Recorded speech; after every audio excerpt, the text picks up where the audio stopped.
We tracked them down here, Logan, as soon as they got off the plane from the Capitol. The big question tonight, Vanessa, is trust. I wanted to know, was this an inside job from the men and women who put their hand on a Bible claiming an oath to defend the country?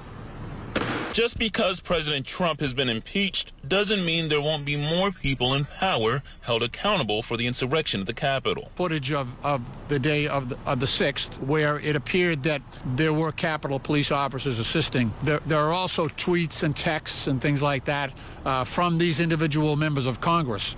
And there are also statements by the insurrection leaders that said that they had assistance from those individuals. Fresh off their flight from D.C., we caught up with Rep. Stephen Lynch outside of Logan and Rep. Seth Moulton on his drive home. For many of them, it was the most frightening day of their lives.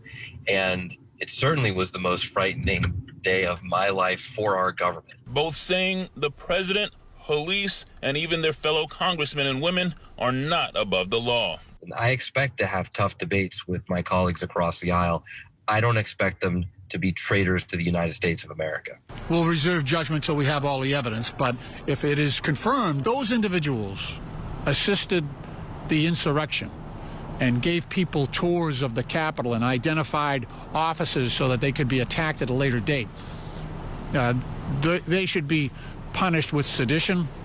They should be expelled. And under the 14th Amendment, Section 4, they should never be allowed to hold the position in the government again. But even if everyone involved is found, charged, and removed from their position of power, how much trust should we have moving forward? People shouldn't trust every member of Congress, and we can't trust every member of the police.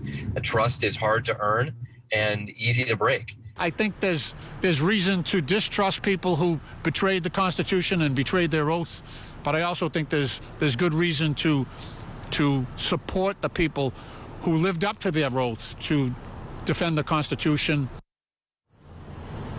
Two different D words the congressman wanted to make a clear distinction of.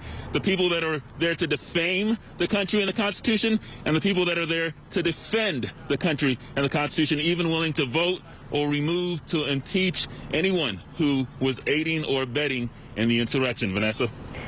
Well, I'm sure they've been going through a lot of emotions over the last week. How are the representatives feeling tonight after the historic vote and what happened at the Capitol last week?